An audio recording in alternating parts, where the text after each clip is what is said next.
যে ব্যক্তি পছন্দ করে, যে ব্যক্তি ভালোবাসে যে আমার হায়াতকে লম্বা করা হোক, রিজিককে বৃদ্ধি করা হোক, এটা কে না চায়? আদতে সবাই চায়।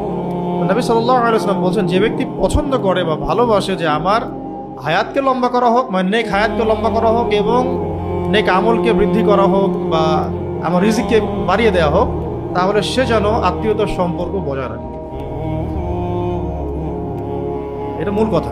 আত্মীয়তার সম্পর্ক বজায় রাখলে নেক হায়াতে বরকত হবে, রিজিকের মধ্যেও বরকত হবে। আত্মীয়তার সম্পর্ক বজায় রাখা, আত্মীয়তার সম্পর্ক শক্ত করে বজায় রাখা, এটা আখিরুজ্জামানের সবচেয়ে কি বলবো অবহেলিত আমল। আখিরুজ্জামানের অন্যতম একটা অবহেলিত আমল হচ্ছে আত্মীয়তার সম্পর্ক নষ্ট করা। অথচ আবু জেহেলের যুগেও মানুষ আত্মীয়তার সম্পর্কের ব্যাপারে খুবই কঠোর ছিল, কিন্তু আইয়ামে জাহিলিয়াতেও এই আমলটা অবহেলিত ছিল না। আইয়ামে জাহিলিয়াতেও আত্মীয়তার সম্পর্কটা অনেক শক্তিশালী একটা আমল ছিল। কাফেররা এমনভাবে আত্মীয়তার সম্পর্ক বজায় রাখত যেমনটা এখন আমরা রাখি না মুসলিমরা। একটা খালি মিসাল দিব আপনাদেরকে, একটা মিসাল, সেটা হচ্ছে কয়েকটা মিসাল মাথায় আসতেছে, একটা বলছি যে আপনারা সিরাত পড়লে দেখবেন, পুরা সিরাতটা পড়লে দেখবেন মক্কার 13 বছরে নবী সাল্লাল্লাহু আলাইহি ওয়াসাল্লাম এবং সাহাবায়ে কেরামকে 3 বছর সামাজিকভাবে বয়কট করা হয়েছে। মনে আছে? 3 বছর সামাজিকভাবে তাদেরকে বয়কট করা হয়েছিল, রাসূল সাল্লাল্লাহু আলাইহি ওয়াসাল্লামকে এবং বনু হাশিমকে। কোন গোত্রকে? কেন বনু হাশিমকে? কারণ নবী সাল্লাল্লাহু আলাইহি ওয়াসাল্লাম বনু হাশিম গোত্র থেকে আসছেন। অন্য গোত্রগুলোকে কিন্তু বয়কট করা হয় নাই, শুধু নবী সাল্লাল্লাহু আলাইহি ওয়াসাল্লাম এবং বনু হাশিম গোত্রকে বয়কট করা হয়েছে সামাজিকভাবে। কারণ কাফেররা বারবার চাপ দিচ্ছিল রাসূল সাল্লাল্লাহু আলাইহি ওয়াসাল্লামকে আমাদের হাতে উঠিয়ে দাও, কিন্তু অমুসলিম হওয়া সত্ত্বেও, ইসলাম কবুল না করা সত্ত্বেও বনু হাশিম এই কাজটা করে নাই। তখন আবু তালেব সামন থেকে প্রোটেক্ট করেছেন, না আমার ভাতিজাকে আমি দেব না, তোমরা যা ইচ্ছা করো, আমি মাটির তলে দাফন হওয়া পর্যন্ত আমার ভাতিজারকে একটা হাত দিতে পারবো না।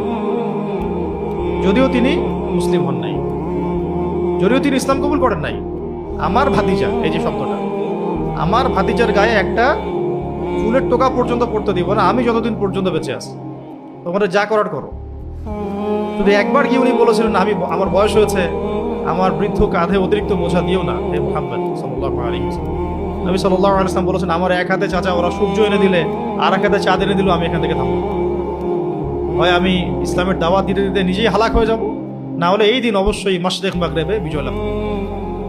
এই ছিল ওনার ডিটারমিনেশন। এরপর থেকে তিনি কখনো আর দ্বিতীয়বার প্রশ্নও করেন নাই যে তার কষ্ট হচ্ছে। এই বনু হাশিম গোত্রকে আবু জেহেল, আবু লাহাব, উতবা সাহেবারা, এরা মিলে, মানে আইয়ামে জাহিলিয়াতের যে দারুন নাদওয়া পার্লামেন্ট, এরা মিলে 3 বছর সোশ্যালি বয়কট করেছিল। না তাদের সাথে ওঠা বসা করবে না, লেনদেন করবে না, চলাফেরা করবে না, ইভেন তাদের সাথে বিয়ে শাদীও করবে না। তখন তারা শিয়াবে আবু তালেব মানে পাহাড়ের পাদদেশে গিয়ে 3 বছর তারা গাছের ছাল পাতা খেয়ে থেকেছেন, মানে সোশ্যালি বয়কট করা, উন্মুক্ত কারাগারের মধ্যে। কত বছর? 3 বছর। 3 বছরে যারা বয়কটের শিকার হয়েছেন তারা সবাই মুসলিম ছিলেন না। নবী সাল্লাল্লাহু আলাইহি ওয়াসাল্লাম এবং বনু হাশিম গোত্র, বনু হাশিমের সবাই কিন্তু ইসলাম কবুল করেনি। তখন ইসলাম কবুল করার কারণে তারা এই মানে সমস্যাটাকে নিজের ঘাড়ে নেন নাই। নিয়েছেন কোন কারণে জানেন? আত্মীয়তার সম্পর্কের কারণে। মুহাম্মদ আমাদের আত্মীয় হয়, আমরা বনু হাশিম গোত্র, আমার গোত্রের উপরে আক্রমণ এসেছে। সে মুসলিম হোক আর অমুসলিম হোক সেটা তারা বাদ বিচার করছে না। আমাদের ভাতিজা, আমাদের লোক, আমাদের ভাই, আমাদের চাচা ইত্যাদি। বুঝতে পারছি কথা? এই 3 বছরের যে কষ্টের সময়টা তারা নিজেদের উপর ইয়ে করে নিল, 3 বছর যে তারা কষ্ট করে শিয়াবে আবু তালেবে থাকতে লাগলো, এটা শুধুমাত্র ইসলাম কবুলের কারণে না। বনু হাশিমের সবাই তখন ইসলাম কবুল করে নাই, কিছু কিছু মানুষ করেছেন। তো তাদের জন্য তো একটা যৌক্তিক যে আমি ইসলাম কবুল করেছি তাই আমাকে তারা বয়কট করে দিল। বাকি বনু হাশিমের যারা ইসলাম কবুল করে নাই, তারা কেন এই সাফারিংসটা নিজেদের ঘাড়ে নিবে? কোন কারণ নিয়েছে? শুধু আত্মীয়তার সম্পর্কের কারণে। আর আজকে মুসলিম হওয়ার পরেও মুসলিম ভাইয়ের পাশে দাঁড়ায় না। বুঝতে পারতেছি? আজকে মুসলিম হওয়ার পরেও একটা মুসলিম দল বা একটা মুসলিম সংগঠন আরেকটা মুসলিম সংগঠনের পাশে দাঁড়ায় না। একজন মুসলিম ভাই আরেকজন মুসলিম ভাইয়ের পাশে দাঁড়ায় না। বনু হাশিম তখন ইসলাম কবুল করেননি সবাই। কিছু মানুষ ইসলাম কবুল করেছেন, তাদের জন্য এটা তো যৌক্তিক, আমি ইসলাম কবুল করেছি তাই আমাকে এই বার্ডেনটা নিতে হচ্ছে। বাকিরা কিন্তু ইসলাম কবুলের কারণে এই ত্যাগ স্বীকার করেন নাই। আমার গোত্রের মানুষ কষ্টে আছে তাই আমি ওখানে গেছি, আমার ভাতিজা কষ্টে আছে তাই আমি তাকে সাপোর্ট করতে গেছি। আর এখান থেকে কত বড় শিক্ষা আছে দেখেন, আত্মীয়তার সম্পর্ক তারা আইএমএ জাহিলিয়াতেও রক্ষা করতো, সে আত্মীয়তার সম্পর্ক আজকে আখিরুজ্জামানে মানে উঠে গেছে বললেই চলে। ইল্লা মাশা, কিছু কিছু জায়গায় বাদ দিয়ে, খাস করে শহর কেন্দ্রিক জীবন ব্যবস্থা আমরা যারা থাকি, আমাদের মধ্যে এই মানে আত্মীয়তার সম্পর্কে যে বন্ডিং, এটা দিন দিন কমতেছে।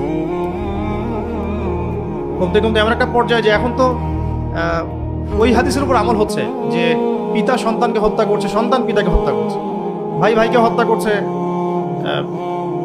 আরেক ভাইকে হত্যা করছে। এমনটা হচ্ছে না?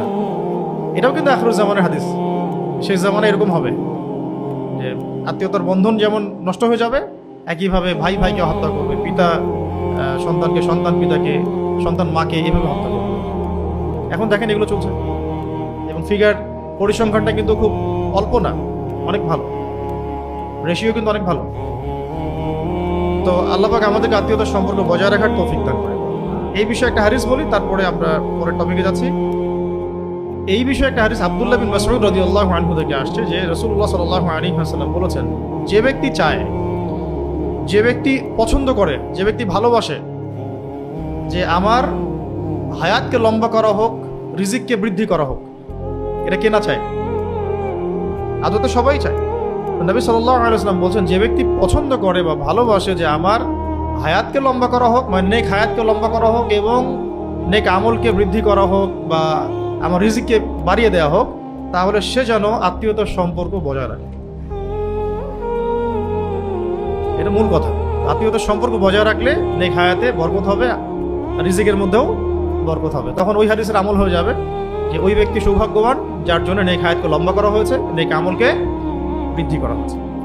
এখন উমরাই করা